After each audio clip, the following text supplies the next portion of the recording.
امام ابو حنیفہ رضی اللہ تعالیٰ عنہ نے اجماع کے بارے میں ایک ضابطہ دیا ہے، اصول السرخسی جلد اول صفحہ 318۔ سبحان اللہ۔ اس کے اندر وہ لکھتے ہیں امام ابو حنیفہ، میرے نزدیک وہ اجماع ہے جس میں تمام آل مدینہ کے جو مجتہدین ہیں وہ شامل ہوں، سبحان اللہ۔ اور اطرت رسول صلی اللہ علیہ نبی کریم علیہ السلام کے جو اقربا ہیں سبحان اللہ۔ وہ سارے متفق ہوں تو قانون بن سکتا ہے۔ بسم اللہ۔ اس کا منکر کافر ہے سبحان اللہ۔ اور وہ منسوخ نہیں ہو سکتا۔ سبحان اللہ، کیا بات ہے۔ اب اس قدر کنفیوژن ہے اجماع کے مسئلے میں، وہ سمجھتے ہیں کہ اجماع کوئی مسئلہ ہی نہیں ہے۔ جی یہ جاننا بڑا ضروری ہے اجماع کی کل قسمیں کتنی ہیں اللہ اکبر۔ اور کس قسم کا حکم کیا ہے۔ سبحان اللہ۔ یہ اجماع جو آل مدینہ کے مجتہدین سارے شامل ہوں سبحان اللہ۔ اور خاندان نبوت سارا شامل ہو، امت مسلمہ کا سب سے بڑا قانون دان سبحان اللہ۔ صحابہ کے بعد حضرت امام ابو حنیفہ ہے، سبحان اللہ۔ اگرچہ چاروں امام اہل سنت کے امام ہیں، بے شک۔ مگر یہ ہے کہ سپیریارٹی اور برتری حضرت امام ابو حنیفہ کو حاصل ہے۔ سبحان اللہ۔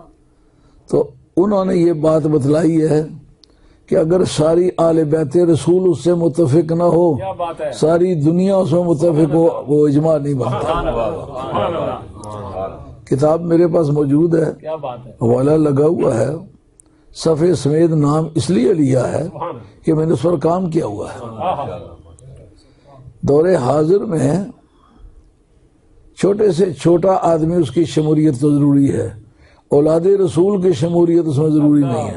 اللہ۔ یہ دین سے بے خبری کی بڑی واضح دلیل ہے، بے شک بے شک۔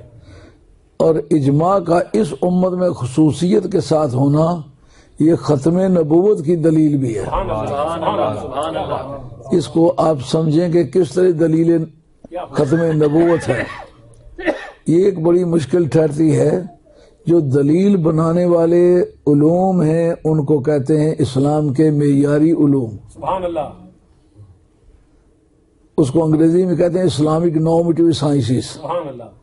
ایسے علوم جن سے دلیل بنتی ہے، اللہ اکبر۔ ان میں سے کوئی علم بیچ میں استعمال نہ ہو تو جیسا کیکر کا درخت کھڑا تو کانا ہو گیا ہے، ہاں جی اس کی باڈی پوری نہیں بنتی۔ جی جی۔ باڈی پوری اس وقت بنے گی جس وقت 14 علوم کے ماہرین میں سے کوئی انگلی نہ رکھ سکے کہ یہاں وہ علم استعمال نہیں ہوا۔ تو اس کے لیے وجہ استدلال کیا، کس وجہ سے کہتا ہوں یہ دلیل ختم نبوت بھی ہے۔ اللہ۔ ختم نبوت کا یہ معنی کہ سرکار پر آ کے نبوت ختم ہو گئی۔ عرض ہے دلیل ختم نبوت کس طرح بنتی ہے؟ سبحان اللہ۔ کہا ہر نبی جو آسمان سے وحی آتی اس کے مطابق وہ حکم کرتا، اگر صاحب کتاب رسول ہے تو پھر وہ کتاب نافذ کرتا۔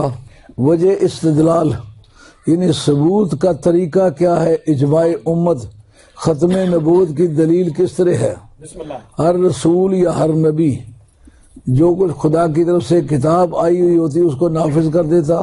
سبحان اللہ۔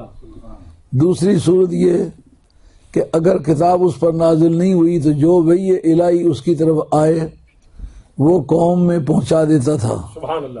لیکن اجماع امت کی اجازت نہیں تھی۔ اللہ۔ اس کی وجہ یہ کہ اگر دین پر کوئی زوال کا وقت آیا تو نیا نبی آ جائے گا، اللہ۔ وہ اس کمی کو پورا کرے گا۔ کیا بات ہے۔ یہ تسلسل حضرت عیسیٰ علیہ السلام تک مسلسل جاری رہا بے شک۔ کہ ہر نبی کے بعد ایک نئے نبی کے آنے کا امکان ہوتا تھا۔ سبحان اللہ۔ اب سرکار کی باری آئی، اللہ اکبر۔ کہا میرے بعد کسی نبی نے نہیں آنا، سبحان اللہ۔ تو یہ سیٹ میں جو تمہیں دیتا ہوں یہ نبی کی ریپرزنٹیشن ہے، سبحان اللہ۔ تم نبی کے نمائندے ہو، اللہ۔